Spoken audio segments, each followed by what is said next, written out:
আসসালামু আলাইকুম গাইস, কেমন আছেন? আলহামদুলিল্লাহ ভালো আছেন সবাই।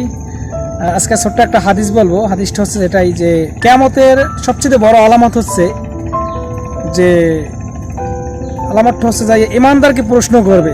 অশিক্ষিত মানুষ ইমানদারকে প্রশ্ন করবে।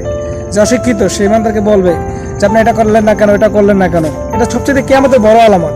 আর 2 নম্বর একটা আলামত হচ্ছে যে সুদখোর, ঘুষখোর, জেনাখোর এরা মসজিদের কমিটির সভাপতি হবে।